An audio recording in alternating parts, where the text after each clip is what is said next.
잠언 26장 10절 11절 말씀입니다. 장인이 온갖 것을 만들지라도 미련한 자를 고용하는 것은 지나가는 행인을 고용함과 같으니라. 개가 그 토한 것을 도로 먹는 것 같이 미련한 자는 그 미련한 것을 거듭 행하느니라. 아멘. 우리 번역에는 장인이 온갖 것을 만들지라도 미련한 자를 고용하는 것은 지나가는 행인을 고용함과 같으니라. 단독적으로 말이 됩니다. 지나가는 행인이 무슨 장인이 하는 일을 할 수 있겠습니까? 가죽공인, 가죽 장인도 있고, 목공예도 있고, 뭡니까 이게 흙으로 빚는 일도 있고, 쇠를 다루는 일도 있고. 지나가는 사람 붙잡아갖고 일시키는 거 되겠습니까? 그 미련한 자를 쓰면 꼭 그와 같다는 거죠. 단독적으로 말이 됩니다. 근데 원문은 그런 말이 아닙니다. 장인이라고 번역된 말이 히브리어는 라브입니다. 라브. 원래 말 뜻은 great, 위대하다 이 말입니다. 위대하다. 앞에 설명 없이 그냥 위대하다는 말을 사람한테 쓰지 않습니다. 위대한 장수, 위대한 시인 이렇게 쓰지. 그냥 누군가를 가리켜서 위대한이라는 말만 쓰는 경우는 없습니다. 하나님을 말할 때 쓰는 겁니다. 하나님 말할 때. 그래서 위대한 자가 모든 것을 형성한다. 모든 것을 만든다. 이게 장인이 온갖 것을 만들지라도의 히브리 원어 뜻입니다. 히브리 원어는 어떻게 했냐면 위대한 자가 모든 것을 만들었다. 그럼 여러분 이게 단방에 사람 이야기입니까? 하나님 이야기입니까? 하나님 이야기죠. 하나님 이야기. 그렇게 되어 있습니다. 그리고 그 다음에 뭐라고 되어 있냐면 갚는다 되어 있어요. 갚는다. 어떤 일을 갚느냐 하면 어리석은 자에게 갚고 그리고 범죄자에게 갚는다. 이게 히브리 원어입니다. 위대한 이가 모든 것을 만들고 그리고 어리석은 자와 범죄자에게 갚는다. 이게 히브리 말 뜻입니다. 그러면 우리 번역 같은 말이 나옵니까? 안 나옵니까? 안 나오죠. 희한한 번역입니다. 이게 서양 사람들 중에 우리가 신약에도 보면 예수님의 신성을 부정하는 번역, 거꾸로 말하면 신성을 인정하는 말씀을 많이 생략해서 없음 이렇게 빼버렸죠. 그것처럼 구약에서도 하나님이 하신 일, 하나님의 위대함과 구속사역에 대한 중요한 부분들을 이렇게 약화시키거나 다른 소리로 바꿔버리는 번역이 아주 오래전부터 있어 왔습니다. 그거를 우리가 그대로 한국 사람들이 따라와서 번역을 해놓으니까 있다고 번역이 나오는 겁니다. 원래 말은요, 만물을 조성한 위대한 자는 어리석은 자에게 보응하시고 범죄자들에게도 보응하신다. 이게 10절의 히브리 원어의 뜻입니다. 자, 하나님은 범죄한 천사들을 그 지위에서 쫓아내버렸습니다. 무정에게 던져버렸습니다. 범죄한 함의 자손, 노아가 바지 벗고 누워있다고 하면서 형제들에게 와서 아버지를 욕하고 비웃고 했던 함과 그의 아들 가나안이 저주를 받았고, 니므롯의 악행으로 온 땅이 또 한 번의 저주를 받았습니다. 그 외에 성경에 보면 이루 셀 수 없는 신뢰, 하나님이 어리석은 자와 범죄자들에게 보응한 신뢰가 무수히 기록이 되어 있습니다. 여러분, 하나님이 지능이 모자란다고 매를 때립니까? 공부 못한다고 하나님이 벌을 내리신가요? 그러지 않습니다. 하나님의 뜻을 거부하고 하나님을 부정하고 악을 저지르고 감히 그 입술로 하나님을 어리석다 말하는 사람, 이런 사람들에게 하나님은 상하는 형벌로 봉하십니다. 그들이 어리석은 자입니다. 로마서에도 스스로 지혜롭다 하나 어리석게 되어 썩어지지 아니할 하나님의 영광을 썩어질 사람과 금수와 버러지 형상의 우상으로 바꾸느니라. 이런 자들이 하나님 벌합니다. 히브리서 2장에도 보면 우리가 들은 것에 더욱 유념하여 흘러 떠내려가지 않게 함이 마땅하다 그랬어요. 왜 그러냐? 천사들을 통하여 주신 하나님의 말씀이 견고하게 되어 범죄함과 순종치 아니하는 자들에게 공정한 봉이 내렸기 때문에 우리가 이 큰 구원을 등한히 여기면 어찌 하나님의 심판을 피하겠느냐, 이렇게 말씀합니다. 히브리서는 히브리인들에게 주는 거예요. 예수 믿은 히브리인들이 핍박 있고 어려움이 있다고 해서 옛 길로 다시 돌아가려고 할 때 잘 생각해라. 천사도 벌을 받았고 우리보다 앞선 시대 사람들도 벌을 받았고 믿음을 버리고 하나님의 은혜 말씀을 저버린 사람은 전부 다 상하는 봉을 받았다. 이 귀한 구원의 복음을 받고도 다시 옛 길로 돌아간다. 하나님의 봉을 피할 수 있겠느냐? 하나님은 어리석은 자와 범죄자들에게 부응하신다. 그러므로 옛 길로 돌아가는 미련한 짓을 하지 말라. 창조주를 피조물에 비기는 악행을 범하지 말라. 이것이 하나님의 말씀입니다. 물과 불로 심판하고 사망과 수치로 보응하시는 하나님, 물론 회개할 기회를 주십니다. 돌아올 시간도 줍니다. 근데 그마저도 거절하고 자기의 범죄를 사랑하고 더러운 것을 즐기는 사람들은 첫째로 자기가 행한 것을 먹게 하심으로 하나님 보응하십니다. 마치 개가 그 토한 것으로 돌아가는 것과 같습니다. 11절에 보십시오. 개가 그 토한 것을 도로 먹는 것 같이 미련한 자는 그 미련한 것을 거듭 행하느니라. 마지막에 미련한 것을 거듭 행한다는 건 역시 실제입니다. 그러나 원문은 어떻게 되냐면 개가 돌아가는 것처럼 미련한 자도 미련한 대로 돌아간다입니다. 자기 미련한 대로 돌아간다. 그런데 지혜롭지 못할 동안에는 계속 돌아가죠. 그래서 거듭 간다는 것도 말이 되지만 원문은 돌아간다입니다. 돌아가는 일을 한 번, 두 번, 세 번, 네 번 하니까 이제 거듭 행하는 것이 되는 거죠. 자, 술주정뱅이는 잠을 보니까 내가 다시 술을 찾겠다 하고 마약쟁이는 다시 주사를 맞겠다고 아무리 두드려 패도 자기 몸이 망가지는 걸 보면서도 있는 재산 없는 재산 다 긁어가고,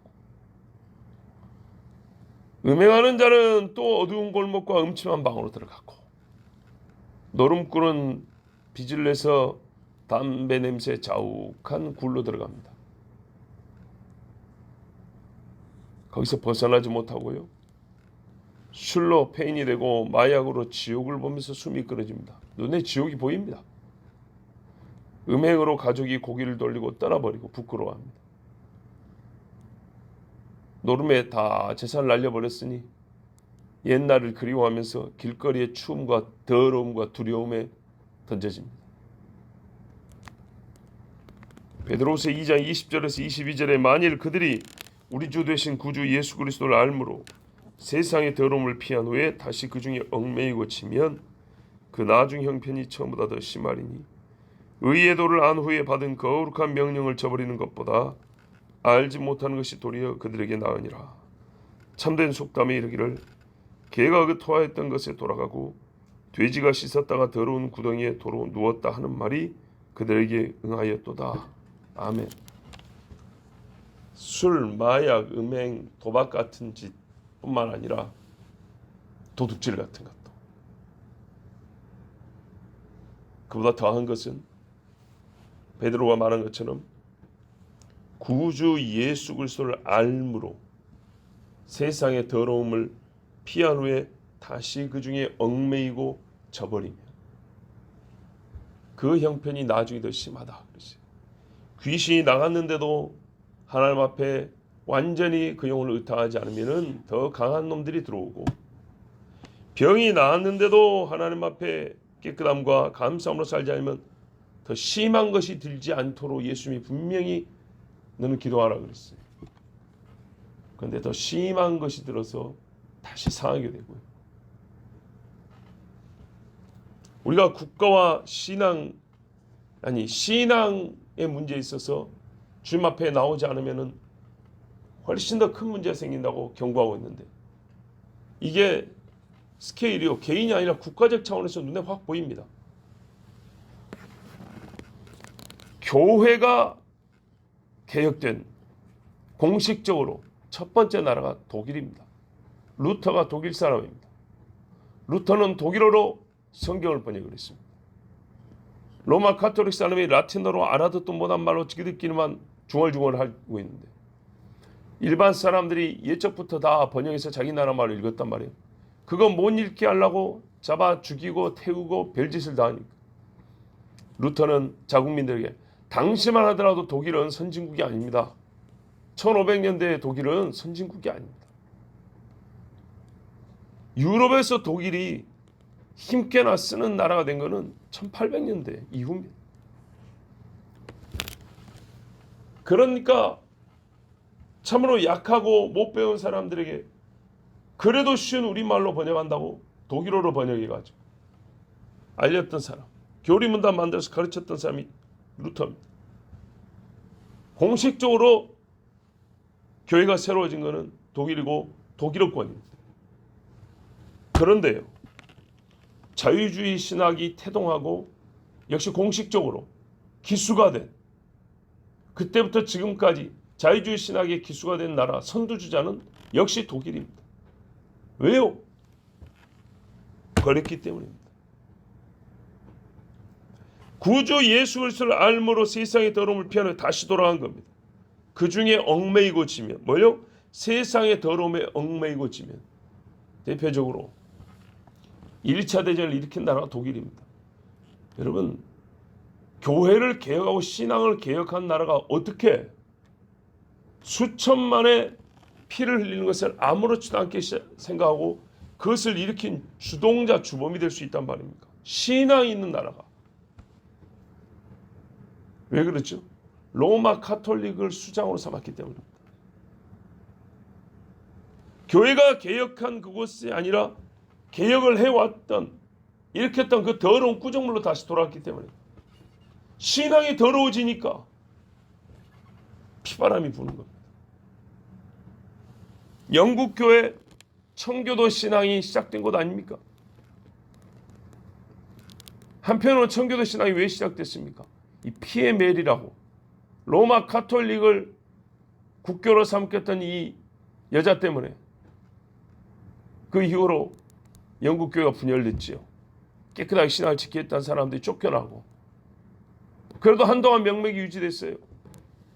그러나 결국에는 로마 카톨릭과 타협해서 청교도인들 다 쫓겨나고 세계 선교 대국이라고 했던 나라가 어떻게 해요?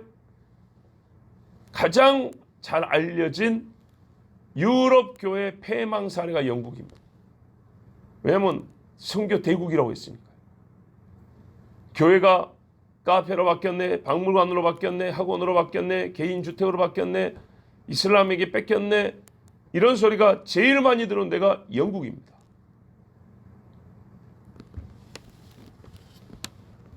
자, 뭐 우리나라 얘기만 하면 되겠죠. 이제 한국은요, 우상을 버리고요, 세상을 두려워하지 않던 소수의 믿음의 선배들이 있었어요. 100만이 뭐예요? 100만이 몇십만도 채 안 되는 소수의 사람들이 당시 2천만의 조선 반도를 뒤흔들었어요. 근데 지금은 하여튼 통계상 기독교인이 1000만이라고 하는데 솔직히 순 공갈이고 반타작이라 한다 하더라도 얼마나 많습니까? 500만이라 할지라도 얼마나 많냐고.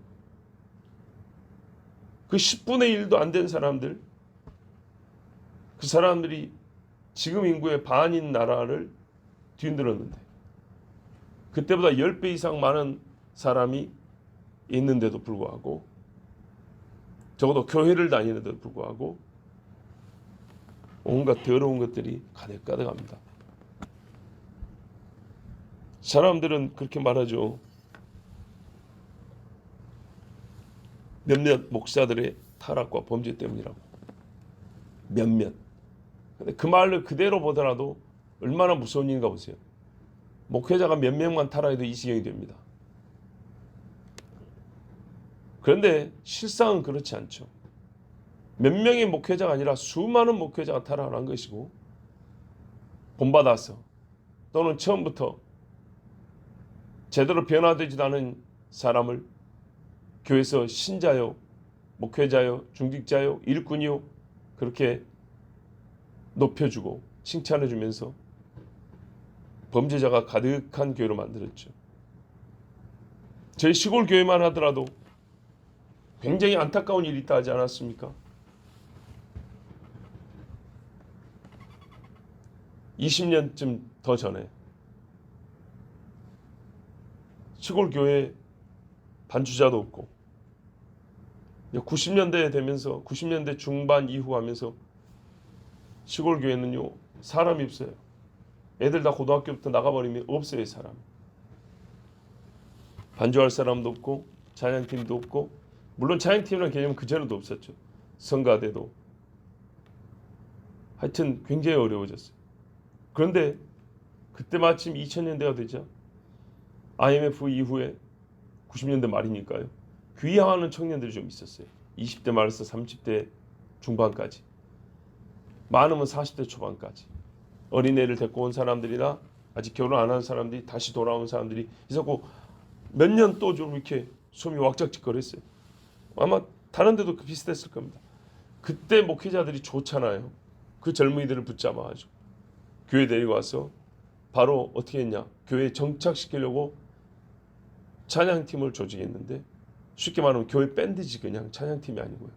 그래서 서울까지 올라와서 낙원산 가서 악기 다 사주고 그랬어요. 그래서 이 사람들이 교회에서 딴따라가 됐어요. 딴따라.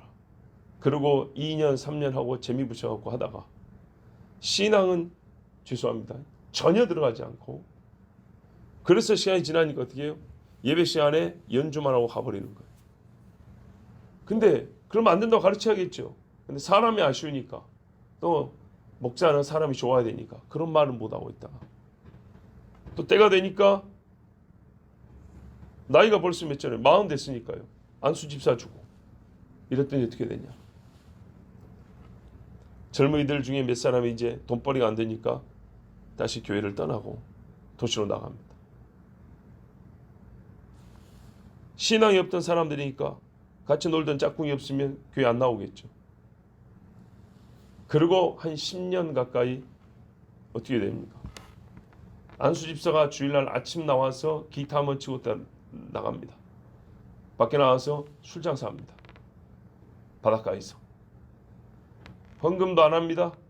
목사가 헌금 이야기만 했다고 그 핑계로 또 화를 내고 교회 안 나와버립니다. 주일 기도 시간 써놓습니다. 주중에. 안 나옵니다.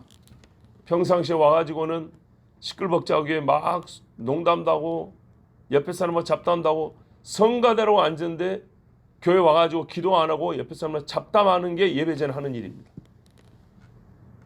그리고 인터넷으로 식으로 똑같아요. 유미한 목회자 설교 들으면서 평가하고 비교하고 이러다가 주보 보니까 오늘 내 기도 차례네. 그러면 여지없이 교회 안 나옵니다. 20년 동안. 이거는 극히 일부입니다. 극히 일부. 교회 일을 하냐? 전혀 안 합니다. 교회에 비가 새서 방수 페인트도 좀 칠해야 되고 뭐 또 해야 된다. 페인트 값이 얼마나 비쌉니까? 몇백만 원짜리 페인트를 사다 놓고 칠을 안 해서 페인트는 굳어갖고 버리게 됐고. 이게 뭐 하는 짓인가요? 그래서 저희 아버지가 이런 몇 가지 예를 들고도 속이 답답하니까 하소연을 하죠. 제가 그랬어요. 뿌린 대로 거둔 거라고. 그 내가 옛날부터 말한다.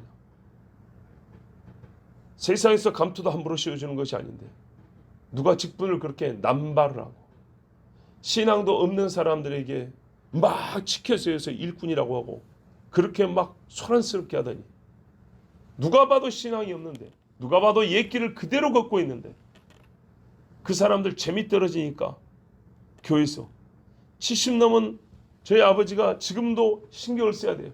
그런데 은퇴를 했잖아요. 은퇴하고 나서 어떻게 해요? 막상 전면에 나서지도 못하니까 일하는 사람도 없는 거예요.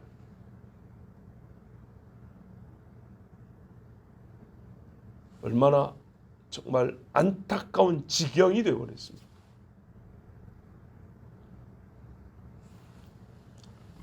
함께 일을 해도 할 사람이 없어요. 할 사람이. 신앙이 없으니까 일도 안 되는 거고 신앙이 없으니까 예배도 안 되는 거고 신앙이 없으니까 모이지도 않는 겁니다.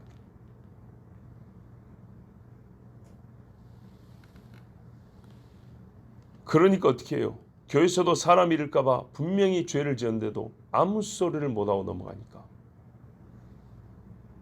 그 한 사람 아깝죠. 근데 성경에 적은 누룩이 자루 하나를 다 누룩으로 만들어버린다 했어요. 부패시키고 상하게 하고 냄새나게 하는 겁니다. 누룩은 두 가지 의미로 쓰이죠. 발효하여서 먹을 만한 음식이 되게 하는 것도 있지만 못 먹게 하다 곰팡이 피하고 버리게 되는 것도 있습니다. 그래서 6월절 누룩을 제거하라 그러죠. 너희 안에 누룩을 제거하라 예수님 분명히 그랬어요. 누룩을 제거하지 않고 누룩이라도 있어서 양을 채워서 한가마니 채우니까 얼마나 좋냐. 바보 같은 소리죠. 그 누룩 때문에 이 가만히 쏘여 있는 거 하나도 먹지 못하게 되는데. 성경이 다시요. 만일 그들이 우리 주 되신 구주 예수 그리스도를 알므로 세상의 더러움을 피한 후에 다시 그 중에 얽매이면 진다 그랬어요. 의의 도를 안 후에 받은 거룩한 명령을 저버리면 개와 같고 돼지 같다 그랬어요.